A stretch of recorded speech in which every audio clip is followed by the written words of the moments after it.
नमस्कार दोस्तों, galactic years जिसे यूनिवर्स का साल भी कहा जाता है। आखिर क्या होता है गैलेक्टिक ईयर्स? जिस तरह हमारी अर्थ सूर्य का एक रोटेशन पूरा करती है तो उसे हम एक साल मानते हैं, उसी तरह हमारा सन मिल्की वे गैलेक्सी के सेंटर के चारों ओर जब एक चक्कर पूरा कर लेता है तो उसे हम एक गैलेक्टिक ईयर्स के रूप में जानते हैं, जो लगभग 225 और 250 मिलियन वर्ष के बीच का है। दोस्तों, आज इसी गैलेक्टिक ईयर्स के बारे में जानेंगे इस वीडियो के माध्यम से।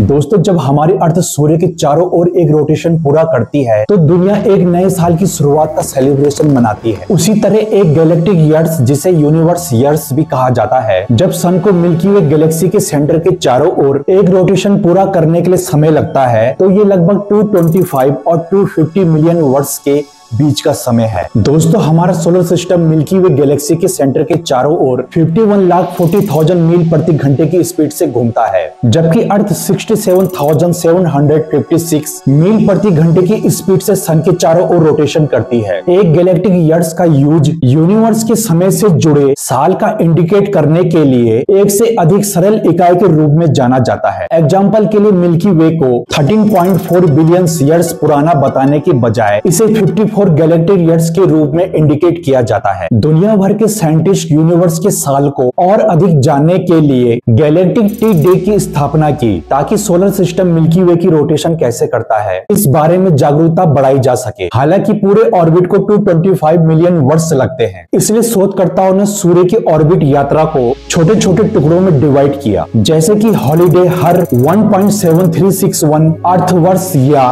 प्रत्येक 633.7 दिनों में इंडिकेट की जाती है। पहला गैलेक्टिक डे 2 अक्टूबर 1608 को हुआ था, जो जर्मन स्पेक्टेबल मेकर हंस लिपर्से द्वारा दूरबीन के लिए अपना पेटेंट दायर करने के बाद एक गैलेक्टिक टिक था। सन को गैलेक्टिक सेंटर के चारों ओर एक ऑर्बिट पूरी करने के लिए 225 से 250 मिलियन साल का समय लगता है।